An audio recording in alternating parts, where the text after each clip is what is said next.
So welcome back to Third Age Reforged and to another battle replay, and this is going to be the first battle that I'm actually recording on my new PC, so we'll see how this goes. I think I've got all of the settings down to be exactly the same in-game as they were before. I think actually I've taken it up a notch in a couple of ways as well. There is one thing that I forgot to do, which I will be doing after I finish recording the introduction to this replay, and that is I have left the floating banners on for the time being. That was something I did forget to change when I was putting Medieval 2 onto my new PC, so that's something I'll have to get rid of. As much as they are very useful when you're actually playing the game, they don't really serve much of a purpose other than to get in the way when you're actually doing a battle replay such as this. Now then, we'll be going through this battle as per usual. This is a map that we have seen before. It's obviously a desert-based map in the south.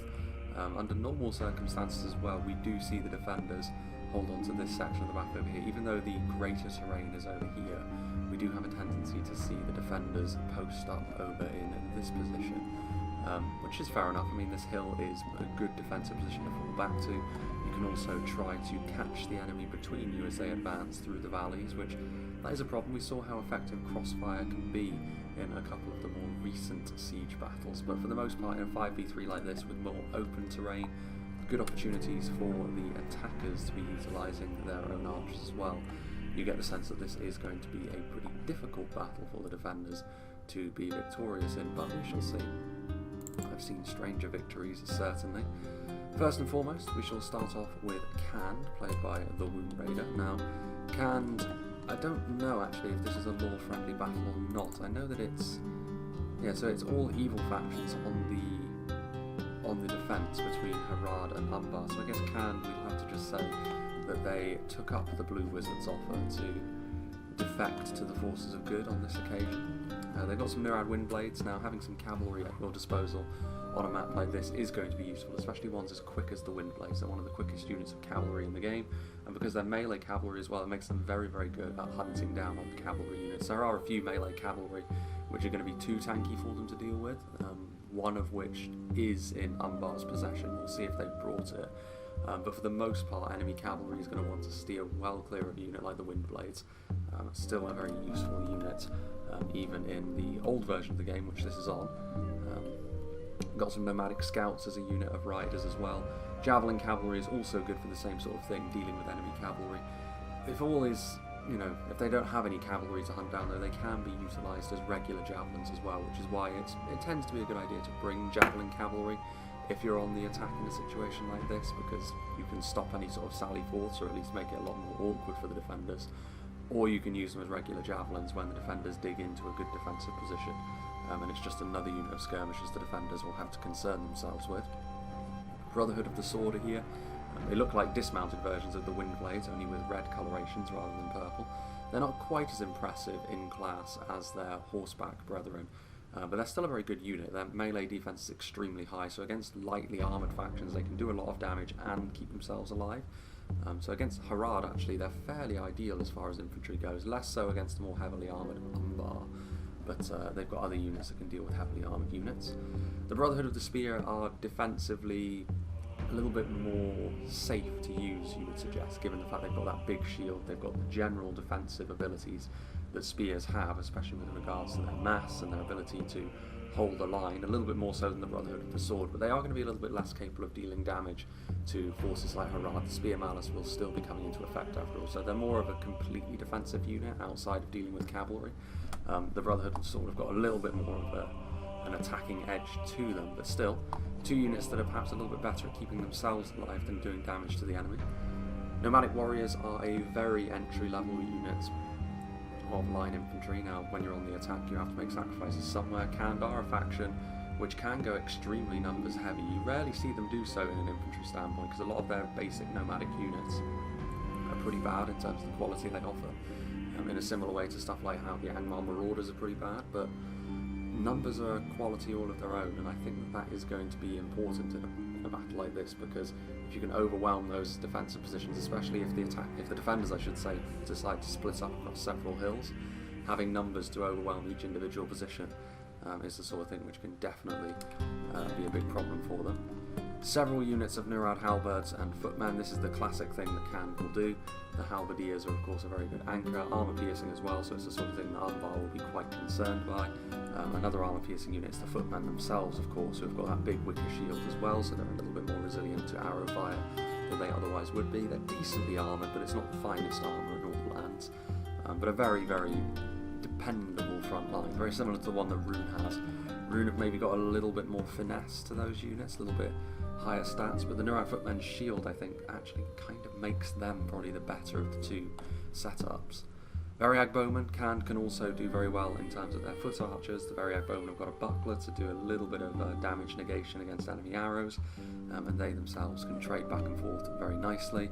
More nomadic scouts back here. There's some nomadic marauders, so the foot-based version of the javelin units we've already seen.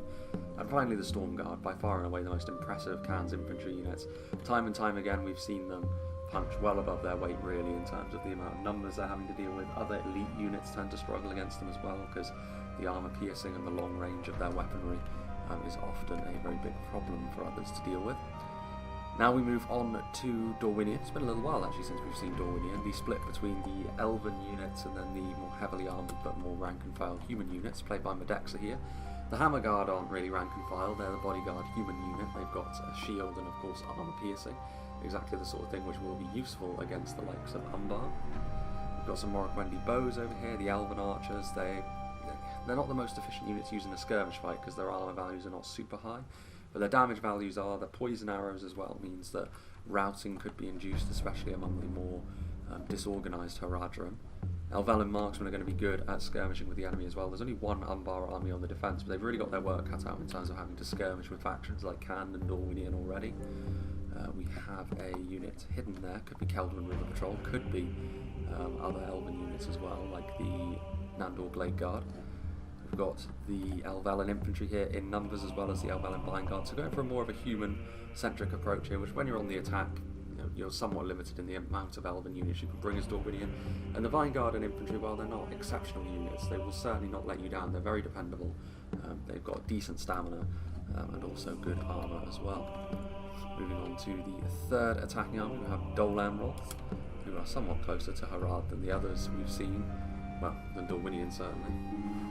Tarnostian spearmen, basic spears. I mean, it's more Gondor's wheelhouse than their allies in Amroth. Tarnostian spears, again, they're fine at doing what they do, but they're not going to win you any battles really, especially not against infantry-centric factions like Umbar. Combined front line have upgraded Athalon men-at-arms and Dorwinion pikemen. This is fairly dependable. The big shields and the armour upgrades on the Athalon men-at-arms are not the most damaging unit of line infantry around, but they will be able to take a bit of a beating, especially when they've got the pikes to back them up. So this will be a front line which can certainly hold for a significant length of time.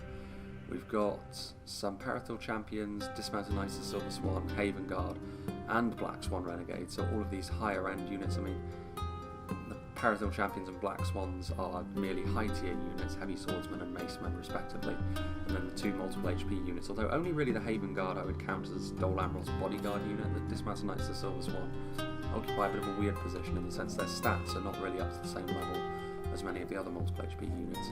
And then some Dorwinion Archers and Belfast Marines have the Javelin and Archer roles locked down.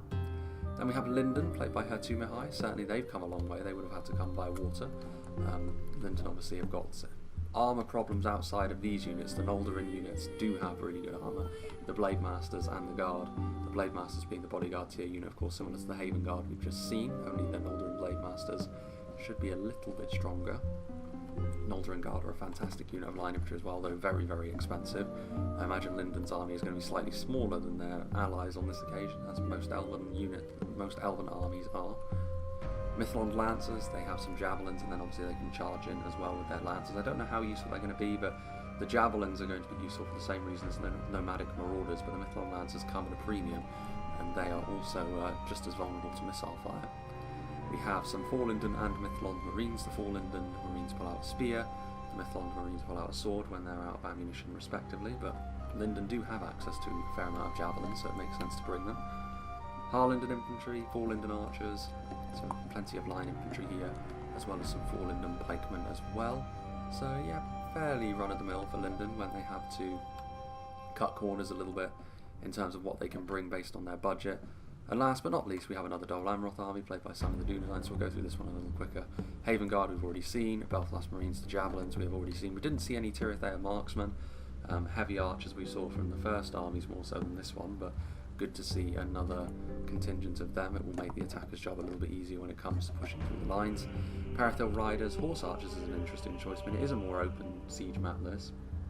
So, yeah, maybe the Parathil riders could be useful, but horse archers are one of those really slow burn units. You won't really see if they've been effective or not until the end game, where you can see how many kills they got, but unfortunately we won't be able to see what's kills at the end of this one because we're seeing it from Harad's perspective.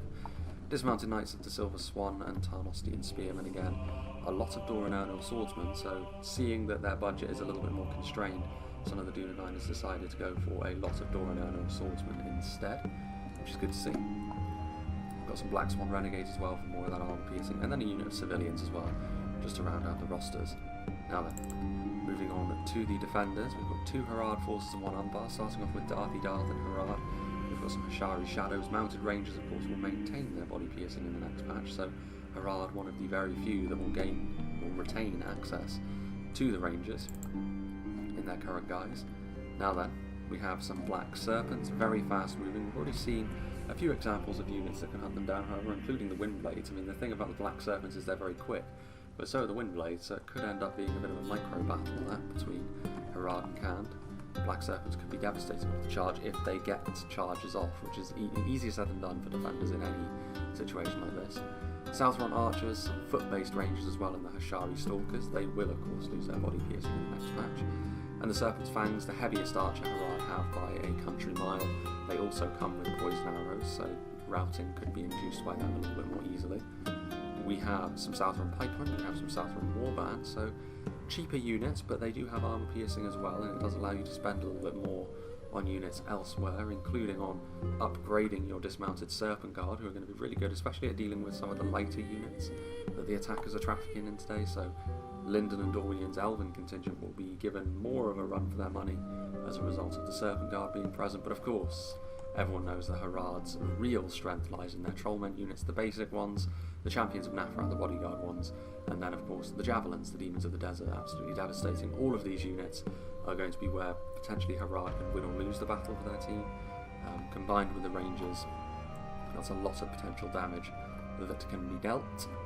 Now then, moving up to this position over here, we have 2 times, who is playing as Umbar. He also has some cavalry, albeit it is the Warlords of Umbar, the Lance Knights, so the sort of thing which we'll want to be avoiding the Nurad Windblades and other such things. But they could be even more devastating than the Black Serpents, because they are knights after all, and also they're a little bit tankier, so they're much more likely to survive the rigours of the battle, but they aren't as quick as the Black Serpents. Balakith Shield Bearers, armour piercing mace men, the sort of thing which will be very useful against the Dol Amroth and Dorwinion human attackers that are coming at them. Alcarondas Legion, single unit of them, very good line infantry of course. Corsair Blackguards here in numbers, those Javelins, and then the Archers as well, Balagair Archers. Umbar are going to have their work cut out in skirmishing with so many attacking forces today, but then give it a good go. They are one of the best factions in the game when it comes to skirmishing back and forth with heavy archers.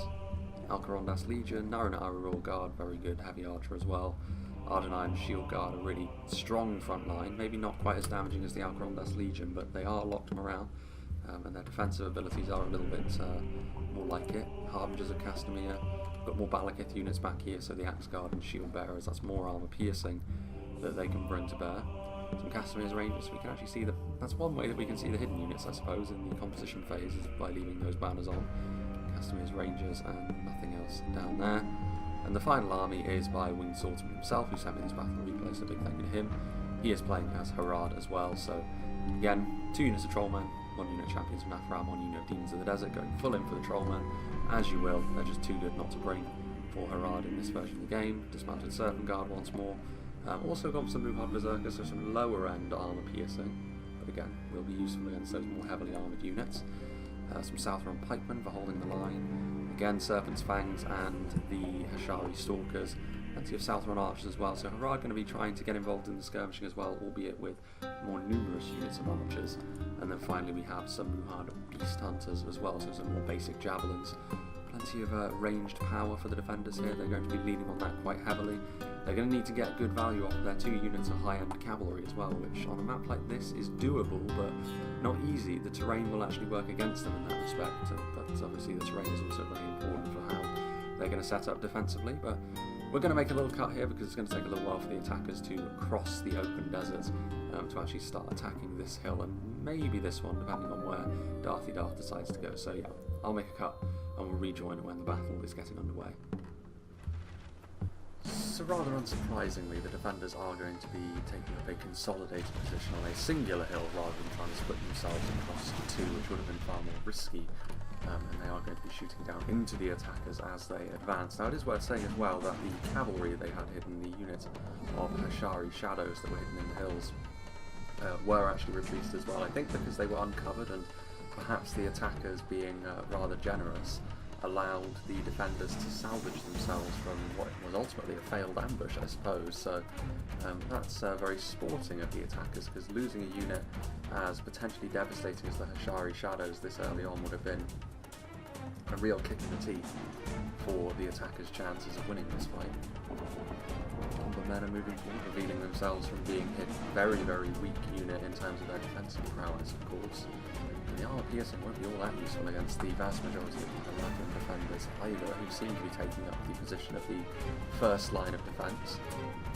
So far, the Balagai archers continue to shoot in at various units. I mean, actually going after here. It looks like they're going after the Elvelin, which is actually the wrong target entirely. Considering their shields and their good armours, exactly the sort of thing that the Elvelin will be good at mitigating. There's a few hits going on now to the Dorwinion archers. They're a better target to go after if you're going to go after something. I mean, even still, it's not ideal to have to try and skirmish with archers like that. This is something worth mentioning though. This is another pathway up the hill, I believe, which is something which is not immediately obvious, but the lumberman could very well move in and block the advance, or well, block the shooting of the Balagai archers. Maybe a little bit overkill to send in the champions of Neferat to potentially deal with them in melee as well. Southron archers firing away into the attackers as they make their way up the hill slowly but surely. Dorwinion archers are shooting, but they've already taken a lot of damage. It's taken maybe a little bit too long to get in position and start counter-skirmishing with the defenders. And a lot of their effectiveness has already been dealt with. The lumberman moving forward, and they're at least going to force the Balagai archers into a retreat. Yeah, the lumbermen are thoroughly outclassed by the champions of Neferat. Marksmen getting a little bit closer. Still though, not really any counter-skirmishing going on for the attackers. They are now, but it's taken them quite a while to get into this position. The Southrons and the Balagaias already having loosed many volleys. Shooting into the Elvelin marksmen as well. I mean, Southron archers, generally speaking in a skirmish fight, won't do too well in this matchup, but they do have the terrain on their side. So that is something for them to be thankful for. Archers still taking heavy losses there. Nomadic warriors could make their way around. I mean, there are, as much as it looks like there's only one route up the hill, there are several ways in which they can go about this. Obviously the lumbermen going up that narrow pathway here. This is a very wide choke point as well, which technically has two pathways up onto it, and there is also another route up over here. Technically speaking, there is a route you can take right the way around over here as well, but it does involve going along this very long trench. Perhaps that will be some of the Dorwinion's job, but his army is still a fair ways off. The lumbermen are now getting involved in melee, deciding to throw caution to the wind and try and reach the Southron archers in melee, having already accrued a fair amount of value for themselves. I don't necessarily think this is the best response to champions of Neferat either. Tarnostian Spearman will be easy prey for the finest that Harad has to offer.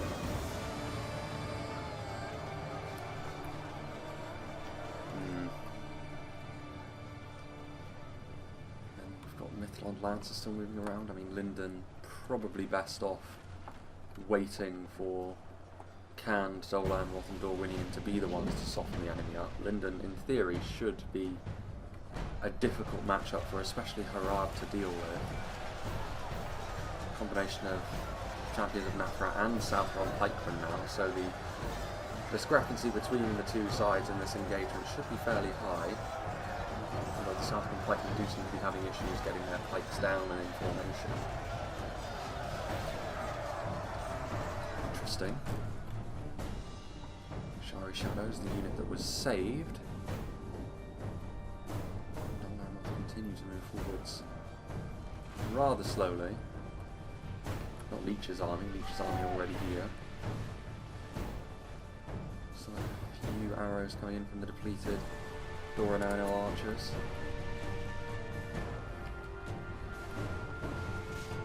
Hits yet again. I mean, it looks kind of bad for something like the Dorwinion archers, but in many ways they are fulfilling their purpose by taking a lot of the damage in the attacking infantry's stead.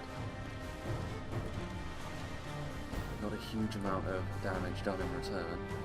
So Shari Stalkers are in a very nasty position. I don't know if the defenders are aware of them or not, but or the attackers I should say are aware of them or not, but front line already in position, Southron pikemen and dismounted Serpent Guard. You could certainly stand to do a lot worse for an initial front line. Pikes to keep them at arm's length, and then the Serpent Guard have got the edge over most of the entry-level Amroth units in melee. Becomes a little bit more tricky for them once the Perithil champions and the like start to get factored in. Champions of Nefrat having to pull back. Little Lancers moving forward. I mean, this is what they're hoping to accomplish. There's no way they're going to be able to get through the pikes that are here. The pikes are exposed though, so this is a good opportunity for the attacking archers to do their thing. Now Valen marksmen will target them down. That wicker armour that the Southrons wear is not exactly the finest at stopping arrows or any damage. Valen Vanguard moving forth as well. I don't know whether, I mean, it's a long way for an army to travel if they march down that route. Black Serpents waiting. Now Valen Vanguard are there, so you know, spears moving forwards for the time being, and still we're seeing the skirmish take place. Still the defenders are content to trade blows with the attacking archers. The Variag bowmen have got that buckler.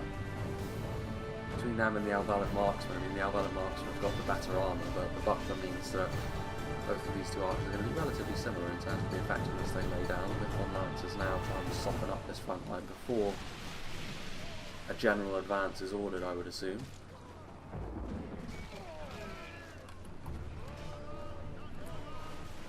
The Elven war cry is going up. And another attack coming this way now. Southron pikemen at the first line of defence this time, so the champions of Nefrat won't be on the front doing the heavy lifting, at least not initially. A combination of Alvalin Vanguard and Athalon men at arms, two units which are not the quickest at dealing damage. As long as they get up close and personal, they don't need to be against the Southron pikemen, but the real danger comes from the champions of Nefrat, of course, who will be very effective against both of these units that have been committed forwards. Extremely high damage coming from there. Shari Shadows are in position now. What are they going to be firing at, I wonder? And this is a significant blob, I suppose, and will get rid of them very quickly. Still a few targets Steel Spearmen left alive. Little Lancers leaving this section. A huge amount of damage done, but the Dorwinion Kelvin River Patrol will take up the mantle of throwing javelins into this long front line.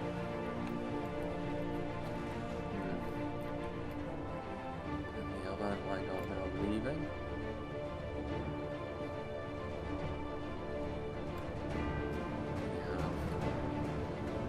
We have still the upper cries going up.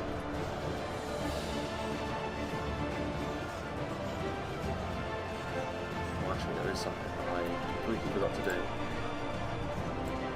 That needs to go down to 0%, otherwise if there's any hint of Howard Shaw in the endgame splash screen, especially now that Lord of the Rings is on everyone's mind, YouTube will bring the hammer down upon that video very, very quickly.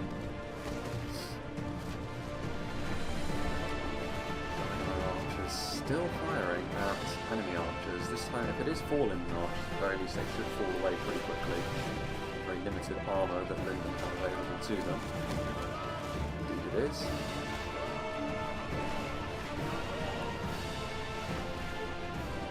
Still lots of units in reserve. They haven't begun their assault and earnest over here yet, which I'm not sure if that's the right thing to do. I mean, they've already begun an attack over here, so it surely makes sense to have everything ready. I mean, a lot of their reinforcements again are really far away. So far, the defenders have shown that they're more than willing to simply shoot at archers that are shooting at them, so that's something that the attackers could be taking advantage of. They haven't really done so as of yet. Southern archers continuing to take hits. Nothing too major yet. Fallon men at arms, and a unit now of Dorwinion or pikemen moving forward. They would be a prime target for defending archers. Even with the armour upgrade, they're still not going to be amazing at taking hits. Fallon men at arms won't mind too much, however. Good shield values. Belfast Marines. So I mean, the javelins for the attackers have been one thing they've been trying to chip away at these defences with for a little while now.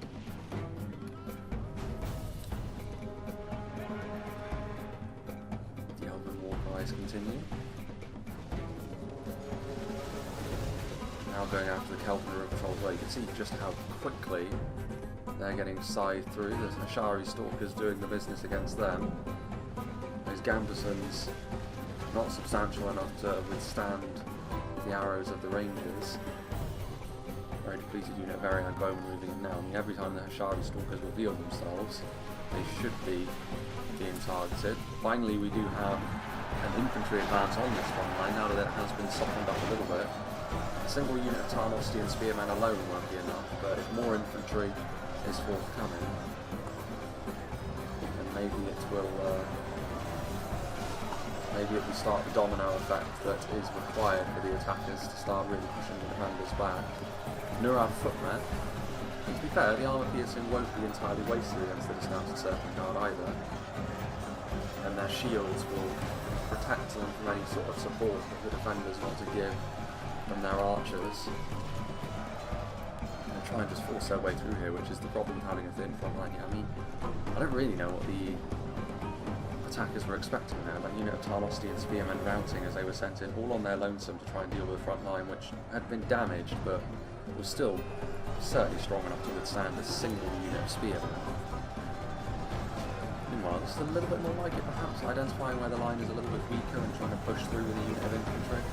Some out of ammunition Balagar archers so far are the only response to this as well. They need more than just these small amounts of infantry that are being committed. Again, a singular unit of Kelvin River Patrol is not going to achieve all that much. Very bowmen, they're really not taking advantage of the several choke points they have access to either, the attackers, which generally speaking is going to be a good thing for the defenders.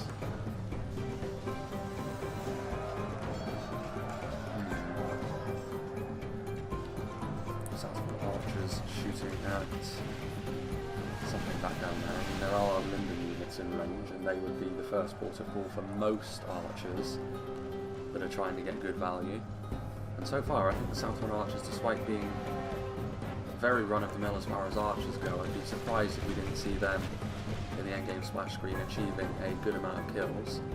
Just running out of ammunition now. They certainly won't achieve a good amount of kills in melee, they'll just be there to stand in the way and prevent the attackers from trying to force their way through the line, as they were doing so here. Indeed, that's where some Southern archers now find themselves. The relative quality of these units though means the Nurad footmen are still having a pretty good time of it.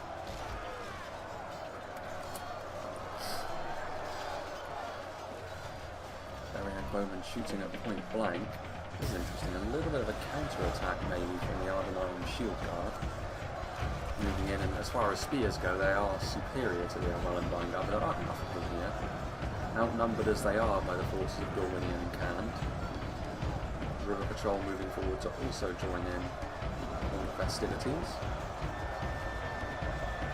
Very bizarre.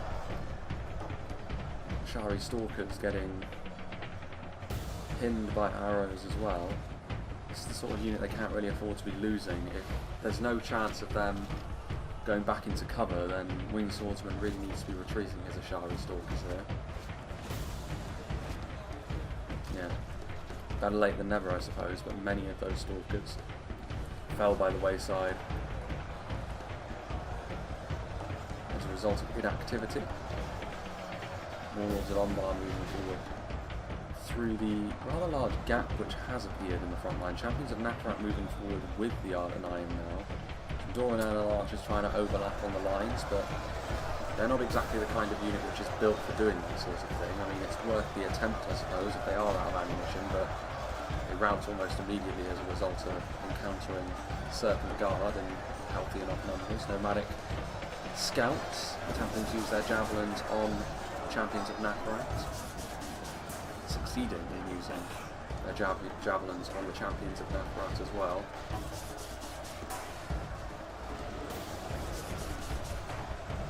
Warriors are here in high numbers. I mean, not the finest unit of line infantry like I mentioned in the composition phases, but the numbers are very important here now.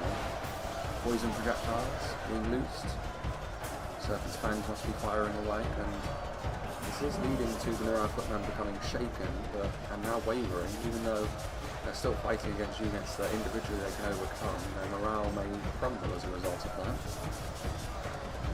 Cavalry charging through yet another gap. I don't know, did their lances actually come down there?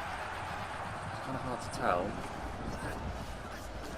Either way, they do need to get out of there fairly quickly. The fall into Marines being spearmen in melee could prove to be a real problem, although the Warlords now moving in over here. I'm surprised the Neural Footmen's morale is stabilising to be fair with the Warlords moving through them as they are. That may very well be enough to rout them. That sort of bulldozing effect cavalry has, and indeed it is. Neural Footmen run for the hills, poison projectiles continue to follow them. I mean, to be fair, there's now an open space over here as the Athalon Men-at-Arms did push their way through to the archers. The Champions of Natrat will finish them off. They do need to set up another front line reasonably quickly though, as there is another wave of attacking infantry heading up here. Parathil Champions and Athalon Men-at-Arms, Dorwinion. Once again, the Parathil Champions will do very nicely against a unit like Muhard Berserkers, pathfinding with the units. Struggling a little bit to get up this hill.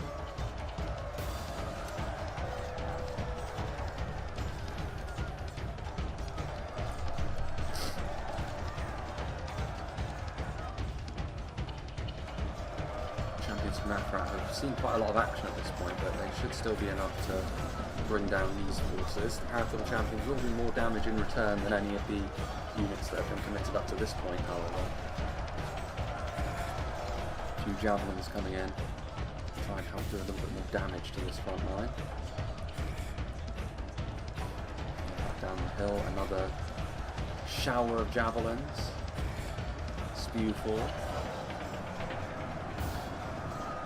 One worry that I would have from the defenders' point of view, as much as their front lines and their engagements have been fairly efficient so far, is that they have been very willing to use their skirmishing ammunition on units which maybe aren't all that important to the attackers in the long run. Like, I wouldn't really be using javelins on Tarnos DSP when you have the capability of laying them low in melee fairly easily. Whereas there are other units, stuff like the Noldorin from Lindon later on, Haven Guard, where some javelins in the late game may prove to be vital to your efforts. Mobile infantry moving forward, but struggling against the Champions of Natrat, even as thin as this front line remains. All units are moving forward. There's a lot of Dorwinion swordsmen as well, so the militia of Amroth now having to muck in melee as well, but it's not going to work out too well for them given the proximity of the troll map.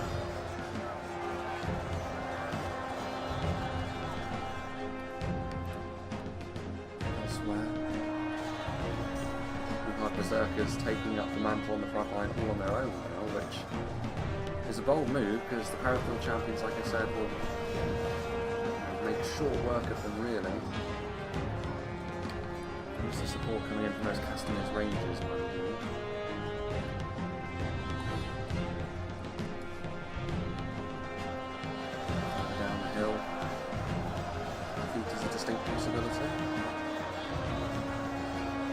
surprising actually, given the Trollman's presence.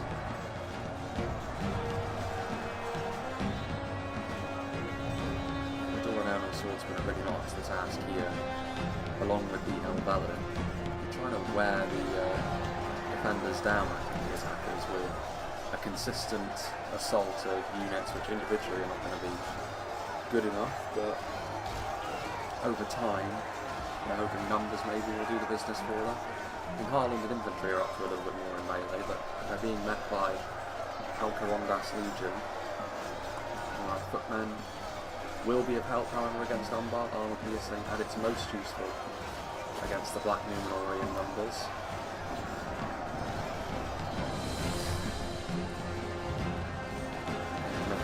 Somewhat wrapping around the front line now. These times he's trying to offer their support as well. There's no way men could surround those champions in that fight. There would be enough to finish them off, I think. Some of their marksmen try to get into place as well. Dismounted Serpent Guard ready to commit themselves to the front line as well. These hunters are routing. So far, I think the defenders will be quite pleased with how this has gone. The fact that they're only having to guard 2 angles as well as their attackers throw themselves at these defensive positions is something they will be pretty happy with.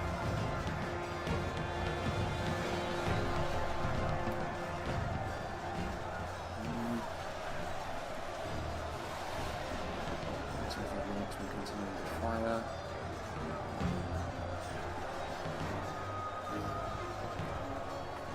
Another volley of javelins.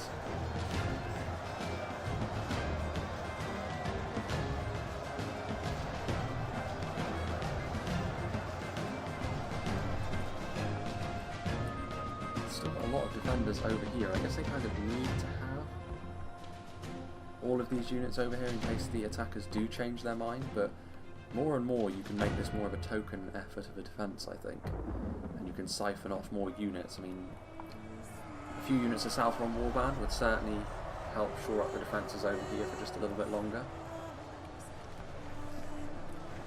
Another unit of dismounted Serpent Guard moving in to block the advance of yet more Nurad footmen. Serpent Guard in a better position perhaps to deal with the Candish armour piercing than many of the Umbar allies that they have today. Serpent Guard managing to break through the front line as well, and this will prevent the nomadic marauders from offering their assistance to the front line. Even the elves looking like they might break at this rate.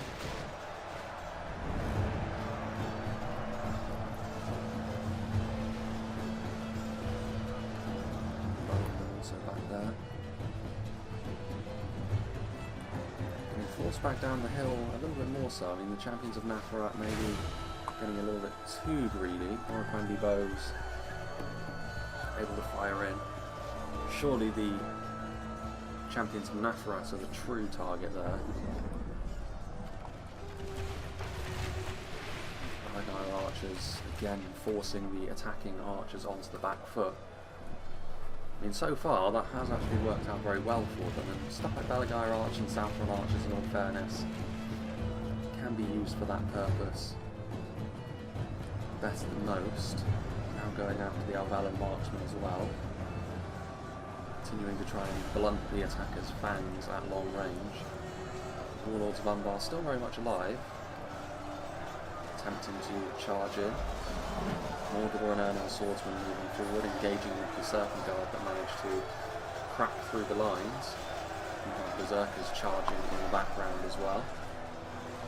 Able to land the charge as well on the Tarnstein Spearman.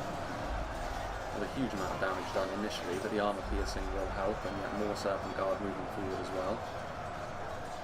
Overall, it's not been a battle of sweeping differences in terms of where the fighting's been taking place, but there has been an ebb and flow to the front line, and most of it the defenders will be quite pleased with, I feel.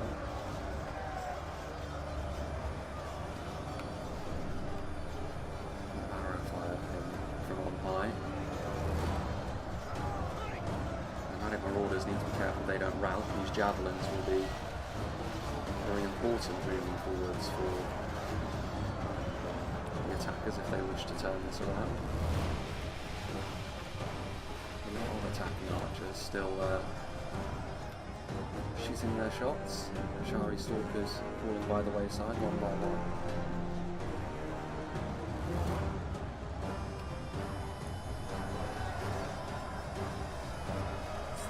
Halberds on the front line as well, so I mean, we're starting to see a few more pole arms from the attackers actually get into melee as well. This will make it a little bit more difficult for the defenders to bully the attackers in melee as they have done at points in this battle so far. But they also represent a very good choice of target for any skirmishers. You can see the clear projectiles, so the wounded Hashari Stalkers and the unwounded Hashari Stalkers firing in there, doing good damage. Shoot of Alcarondas Legion now pushing down the hill, albeit they are under a little bit more pressure over here now. Parathor Champions and Dismounted Knights of the Silver Swan are over here, and that represents a significantly greater challenge.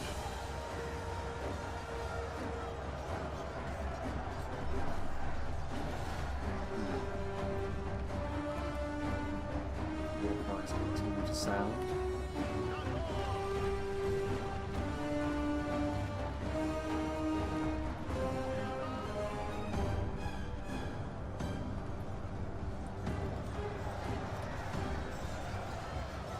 Men-at-arms have since joined the front line. There's more of an Elven contingent here now as well.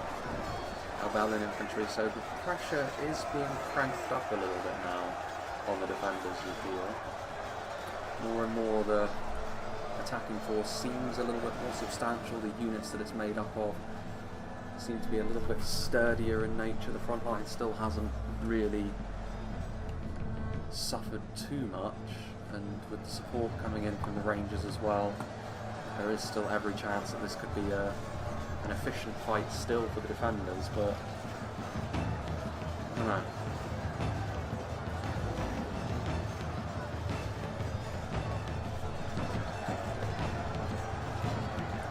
Seems certainly Fool could lose this battle. Forward come the Brotherhood of the Sword. And back they go again as soon as they realise they're being targeted by several archers.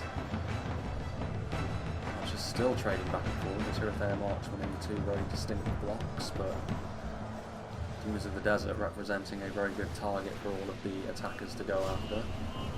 They may be multiple HP, but as soon as those hit points are gone, these arrows will carve through this unit. They can't really afford to be losing something so important. Of course, our Blackguards continuing to do their thing. They represent a good opportunity to have a unit that can actually muck in melee afterwards as well. So they should be quite eager to use those javelins as long as they have the good angle required. The Legion continue to hold the line, but there is something of an inevitability about this attack over here. You can see where the units cannot pass through. I still don't know whether this pathway was an intentional thing when this map was being made or not. This map was made so long ago that I don't know, but you have to assume it was. I think you have to intentionally make these pathways. Last Marines throwing their javelins into the Armored Iron Shield Guard, of course a unit that has locked morale, as all of the Black Numenorian Armored Iron units do, but the quickest at dealing damage, and also javelins will most certainly do the business against them.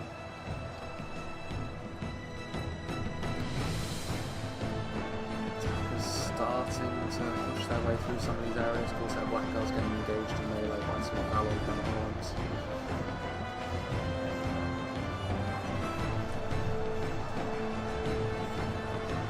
Trollmen now the target of attacking javelins as well, to the Nikon Marines in the distance, laying down the wall. We have lost half of our men. Poison projectiles on the way in.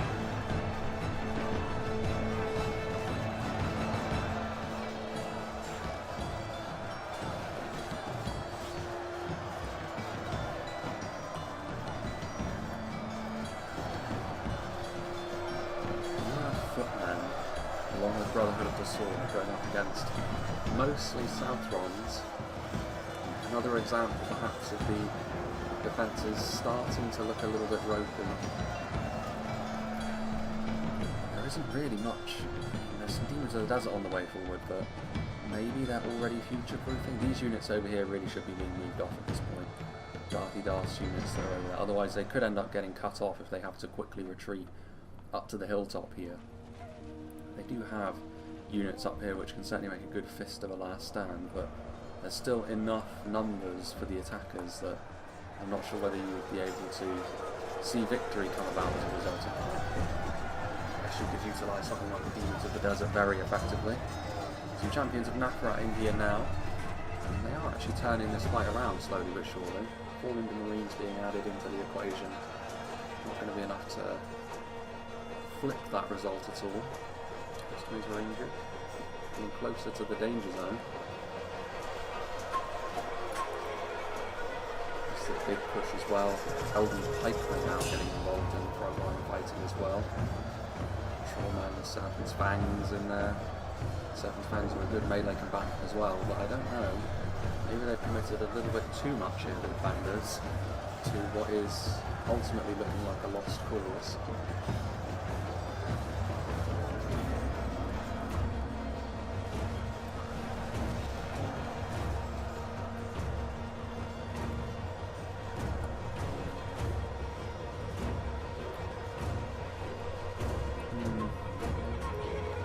Crossbow in a good position maybe to get some shooting done, but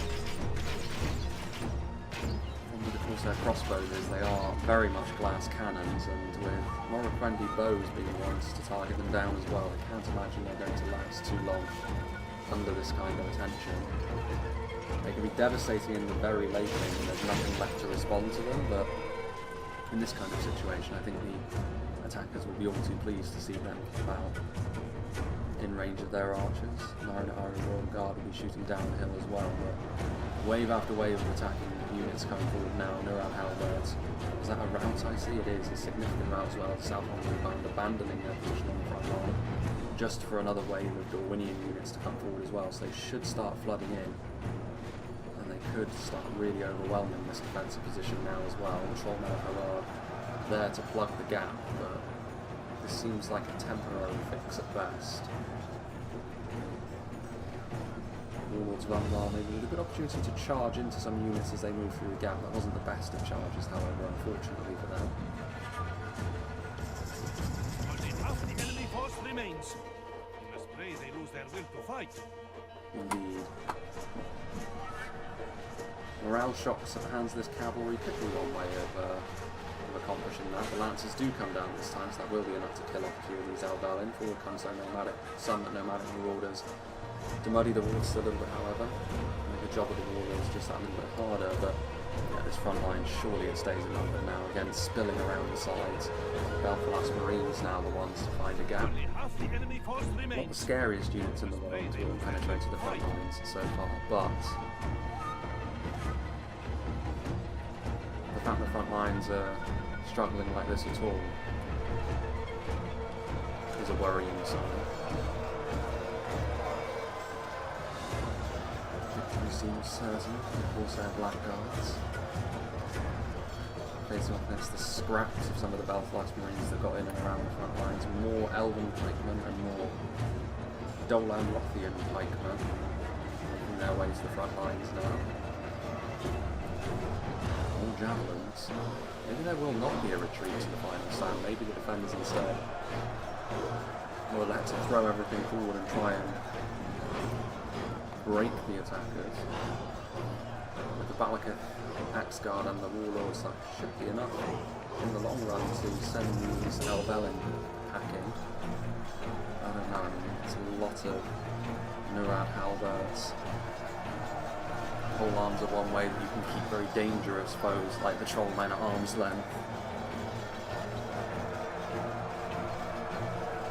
The balance of forces is evenly matched, which is somewhat surprising.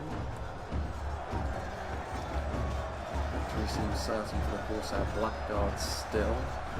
Looking to rout the Belfast Marines. They have actually recovered the situation somewhat. There's still a little bit of chaos going on over here. Mythalon Marines will ensure that that chaos persists a little bit longer, as well as some nomadic normals, but with more dismounted Serpent Guard on the way as well, they have managed to keep this front line somewhat organised, the defenders, so the attackers will need slightly more if they are to actually be victorious here. A few good volleys from the Demons of the Desert could be truly devastating in a situation like this. Attacking javelins also trying to do their thing before that happens.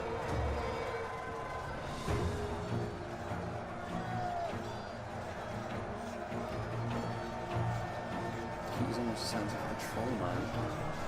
It's worrying signs for them. Now an Iroh Guard out of ammunition, getting onto the front line. Solid defensive spearmen to back them up. Those Nurad Hellbears could be having the desired effect, and now Noldorin Guard are on the way forward as well, so Lindon starting to commit their strongest units. Demons of the Desert still in full view. Belfast Marines moving uphill, but more and more this is becoming a bit more of a token effort of an attack as well.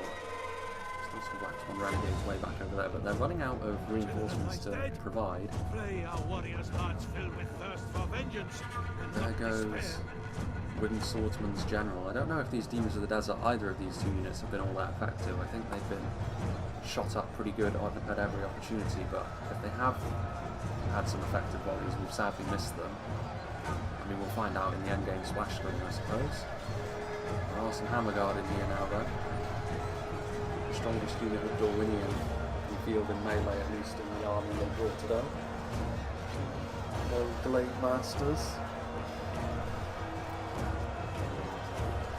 Which is an interesting choice, because the Glade Masters would be so effective against most of Harad. Quite have the money as in the rest of their army. Noldorin Guard trying to come forwards, and they will succeed as well in engaging the Demons of the Desert in melee. Some point blank javelin volleys.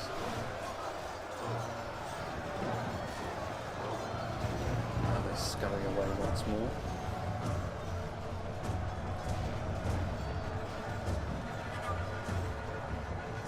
Relying on stuff like nomadic marauders to man certain parts of the front line, the attackers, it may be a little bit worrying for them. Although here you can see that Noldorin Guard have managed to find that gap, and they are going to surround this front line now. And given that so much of the defending units over here are made up of stuff like Southpaw archers, surely there's going to be routing going on in short order.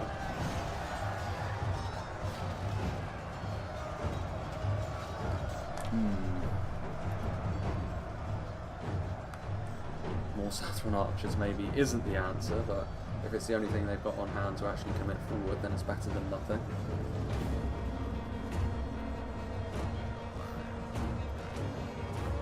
Around Windblades, maybe trying to find an opportunity to barrel through the front lines and start causing some chaos in behind. The worst idea, certainly. Falling in pikemen, helping to shore things up. A very worrying sight is the Nurad Storm Guard as well. So the pressure continues. They don't have to withstand too much more of the defenders, I think, before the attackers will start to look a little bit thin on the ground, but Parathil Riders moving forward now. Their mobility hasn't really helped them. It's the kind of map where mobility maybe can be useful, but given the way that this battle has been set up, it's been much more of a static fight, so horse archers in the end not as useful as they could otherwise have been. Civilians moving in. Noldorin Guard joining the units that were over here, so surely going to be enough to finally bring this defense down. Winged Swordsman's very depleted Demons of the Desert still finding some use, however. Doing some good damage against both the Noldorin Guard and the Belfast Marines that are over here.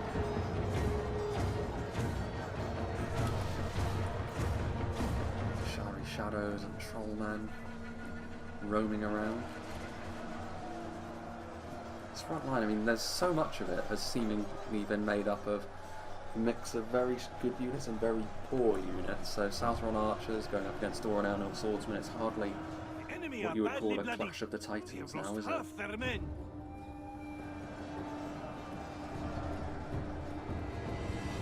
Black Guards in a good position to use their javelins. What are they firing at? Yeah, firing directly down. Surely the Harad Storm Guard are the best choice of target here. They don't really have much that can go toe-to-toe with them in melee on an individual basis anymore, so it's going to have to be with missiles that they do this. Haven Guard have come excuse me. Haven Guard have come a long way, all on their own, and they're going to be made to pay for that, surely. They should be utterly overwhelmed. I mean, they're going after the Hashari Stalkers and succeeding somehow. I mean, I don't know how the defenders have allowed the Haven Guard to get this far into their territory to go after their rangers like that, to be honest. But surely now they've bitten off a little bit more than they can chew, and the Trollmen with their armour piercing should be enough, along with all the support. There's also some Harbingers and Castamere coming in here as well to help bring them down. It's definitely a worthwhile thing to do, though. It'll engender a little bit more panic, maybe, in the defenders. It'll make it a little bit more difficult for these south ones to actually retreat as well with the Haven Guard in a way. More of the attackers could make their way up the hill before these units have a chance to actually get back to the relative safety of the top of the hill.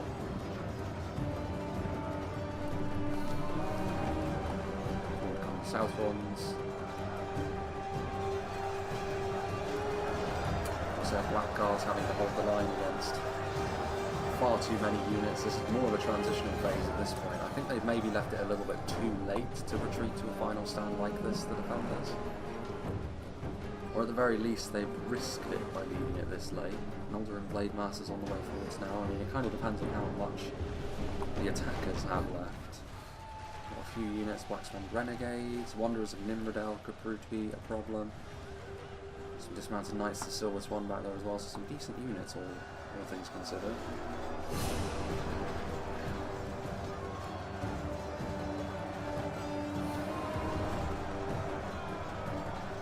One of the double Amroth generals in the thick of things. The Lindon general here, not the Blade Masters. I mean, they're getting a little bit far ahead of themselves here, the attackers. They don't have all of their army ready to actually begin this assault at the top of the hill yet. This is the problem with having your reinforcements so far away from the action. Son of the Dorwinion has got those two units of dismounted Knights and Silver Swan miles away where they're no good to anyone. Other than the defenders, of course. This unit, of course, have Black Guards, the longer they can hold on, the more disjointed the attack at the top of the hill becomes, but time will tell whether that is actually enough to make a significant enough difference or not.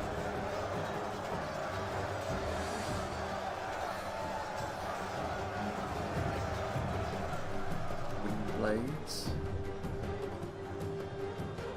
Shooting circle. Not something you often see in a siege battle like this, but the Harad riders are happy to utilise it. This is another path where you can take it ahead as well, if I'm not mistaken. Blackswan Renegades. There's not actually that much longer left, but considering the stretched nature of the attackers and the movements that we've seen so far, I'm surprised about that actually. There isn't maybe slightly longer in this battle left. Noldorin Blade Masters and Haven Guard together will absolutely demolish Southron units. It's these kind of engagements in this transitional phase, I think, which the defenders may come to rue when all is said and done.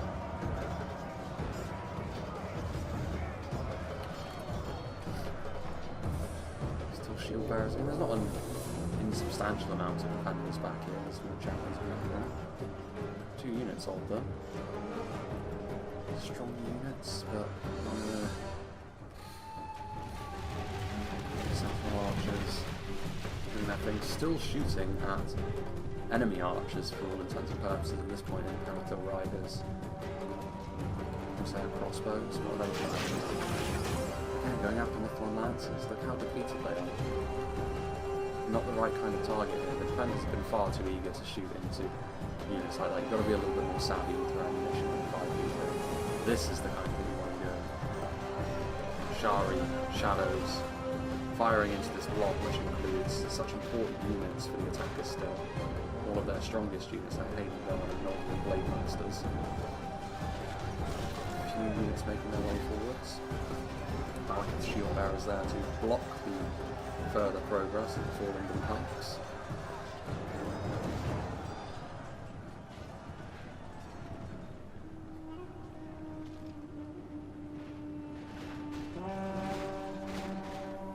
To regroup themselves a little bit better than this though, the attackers.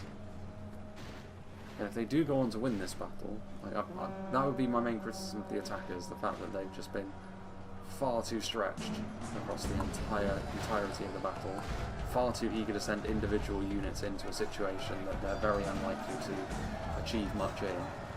And from the defenders, of course, it's being far too liberal with their ammunition.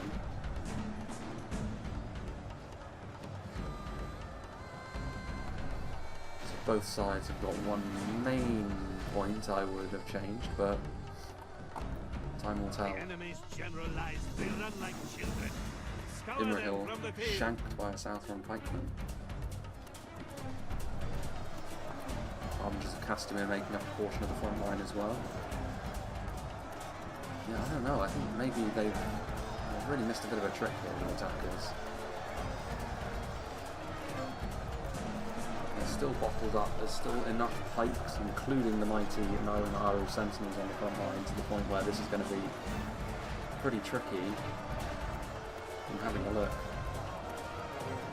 Yeah, I mean, the defenders are winning in terms of the percentage of kills, which makes the stretched nature of the attacking reinforcements all the more puzzling. They must have noticed how dire the situation was growing.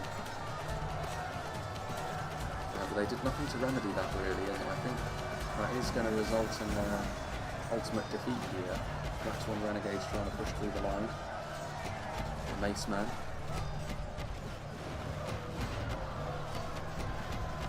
So Crossbows, Black Swan Renegades. Easily going to be able to defeat them. There's still a bit of Ranger ammunition to go around as well as something which will only cement the defending victory at this point, surely.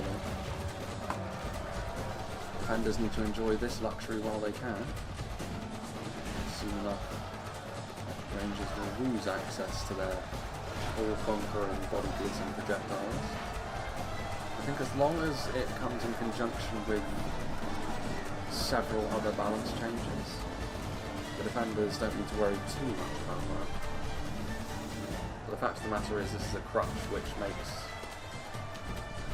battles all too predictable in certain cases, so I am glad that things are going to be changing up a little bit. As much as some people have voiced their concern that defenders will struggle all the more when they're already placed on the back foot in those situations in outnumbered sieges like this. There are ways and means of balancing the game, and I'm sure that the developers will do that. Balakith Scar fighting on the front line. Are the dismounted knights the Silver Swan going to be arriving? Maybe they already have. Yes, they are here. So the attacker's throwing everything in now, seeing if they can achieve a remarkable turnaround. Windblades are in behind enemy lines. There's no need for the defenders to be chasing them with several units though. I mean, the Demons of the Desert, I do believe, count as two-handed spears in melee, so without a charge, I think these Windblades will live to regret their choice to try and engage this unit. Still some Serpent's Fangs fighting over here as well. I'm sure that these Corsair crossbowmen are filling their boots in terms of kills.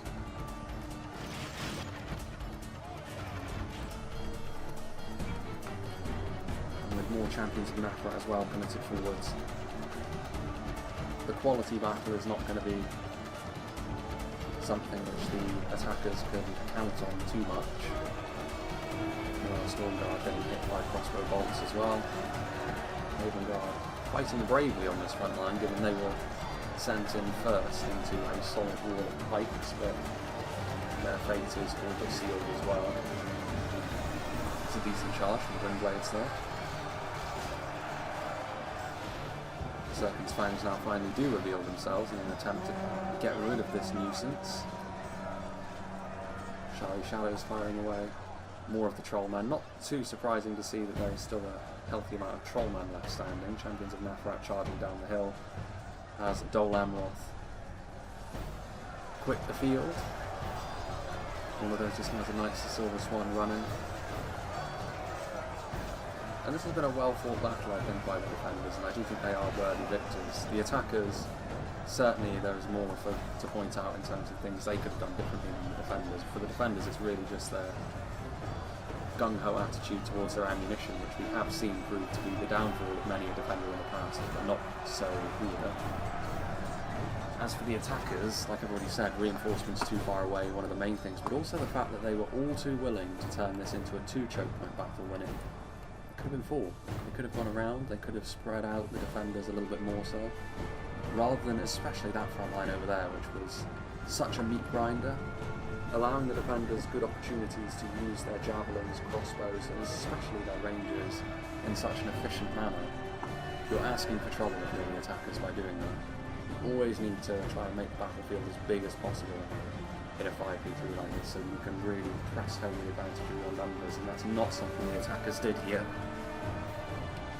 And that is something else which has contributed greatly to their demise.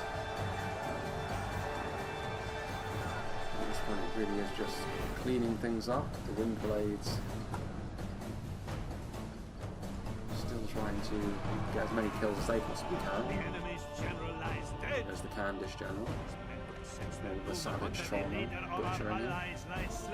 Harad loses general as well, though, hands of the Blade Masters. And there goes, I think that was another IMLADRIM. 3 generals falling in quick succession now. Wanderers of Nimrodel routing in the face of a few good volleys from the Serpent's Fangs. And I believe that is it. There's still some Molterin Blade Masters. So there is still, I think, two generals right next to each other here, actually. Bearded Elf and the Vintner Lord of Dorwinion. See how the general turns tail and there goes the flees like a whipped dog. Behold our worthless foe. Very dramatic. Lindon is surely going to perish here. Caught between the axemen such as he is, but he will go down fighting. General versus general, actually. Castamere. Castamere's got plenty of backup there. He was actually put on his arse before his men did the job for him. And that is going to be that. Righteous and well deserved. It cannot be said otherwise. 8% the difference. I think, yeah, for the reasons I've already mentioned, the defenders were worthy victors here, but kind of an interesting one. Could have been a little bit more even the battle if the attackers had decided to pressurise multiple points at once, but as it was, I mean, this is a cautionary tale really against throwing yourself into the meat grinder in the way the attackers did here. I mean, in a 5v3, as the 5, you always have a natural advantage, but not so much that you can afford to just, you know, mince through your own manpower in the way that they elected to here. But yeah, I think the defenders, a worthy enough performance to deserve the victory here. So let's see what did the damage for both the IMLADRIM armies. I mean, yeah, Champions of Nafrat doing very well between them. The Demons of the Desert must have got some good volleys off when we weren't looking, because 346 kills is a very good return for them. Trollman, differing fates actually. 98 kills is somewhat disappointing for them. Anything over 100 is acceptable, anything over 200 is very good. Serpent Guard made for a good frontline holding unit. The Southron Pikemen tended to be holding the lines pretty well, you would say. Serpent's Fangs, 404 kills, that's a very good return for them. Hashari Stalkers, yeah, 239 kills is okay, I suppose, for a unit with body-piercing projectiles. Where are the Hashari Shadows? He didn't have Hashari Shadows? That must have been Darthy Darth then. So yeah, decent return on all the archers, and yeah, the Southron archers also doing very nicely. As for Darthy Darth, yep, his Demons of the Desert did quite well as well. The Champions of Nafrat got low amounts of kills, but that's because they were in the final stand waiting, and they were one of the finishing moves really, which the defenders managed to apply. to the attackers. Serpent Guard doing okay again. 400 kills on his Hashari Shadows, his Hashari Stalkers 349, so yeah, his body piercing projectiles by far and away his most impressive units, and his archers just generally doing pretty well also. So no great surprises there. The Black Serpents we actually didn't see throughout the entirety of the battle. They broke 100 kills, which isn't terrible. You can't complain too much, especially not when the defenders have managed to eke out a victory there. So well played to the defenders, well played to the attackers as well. I mean, it was one of those situations where, yeah, I feel like they could have gone for the other choke points as well. Yeah, they're pretty far away, but you know, the march would have been worthwhile, I think, in the end, even if they were only token efforts of assaults. I think that would have contributed at least to their chances of winning the game. And ultimately it was an interesting tug of war, shall we say, and they had to withstand an awful lot of punishment, and it was a close enough fight in the end. So yeah, well played to all the players involved. Big thank you to Winged Swordsman 44 for sending this one in, and a big thank you to all the players for being a part of it. As for what's going to be coming up soon, now that I'm on my new PC, the next battle replay is very likely to be one on Tolfalas, and then I need to locate all of the downloadable map packs and all of the content like that, so that I am able to actually do a lot of the replays, because the base download of 3rd Age Reforged doesn't come with all of the map packs included. So I'm going to need to download all of them again so that I can get to the other battle replays that a combination of both Winged Swordsman 44 and the Womb Raider, both of which in this battle replay have sent to me, including a free-for-all in the Mountain Pass, a few more siege battles, not too dissimilar to this one, including the Tolfalas one actually, but you don't need the map packs to be able to do that one because that's a map that's been around for so long. Also, one eye on the upcoming new patch. If the developers do want me to show anything else with regards to it, of course that would immediately get bumped to the front of the queue. If I'm here, of course, at the time to record it, there is still the chance that I will have another trip away towards the end of September, but we shall have to wait and see on that one. And then there is also another replay that I've got on Silmarillion, so at least for the next month or so I think the content is planned out. And we're marching ever closer towards the, hopefully, somewhat eventful final stages of the year. But again, we'll have to wait and see on that. There's still a lot of potential movement that can happen. Really, this entire year for me has just been hoping to be able to make plans and then seeing them dashed against the rocks. But hopefully this time it will be different. I mean, eventually, this is something that I will be able to act upon. It's just a case of when rather than if. And I just hope it's sooner rather than later. And the sooner that it happens, the sooner that maybe the channel can also see some residual benefits as well. Anyway, big thanks to all the players, and a special thank you to Winged Swordsman 44 for continuing to be such a big supporter of the channel. I hope you enjoyed this, and I hope you'll join me for whatever is next.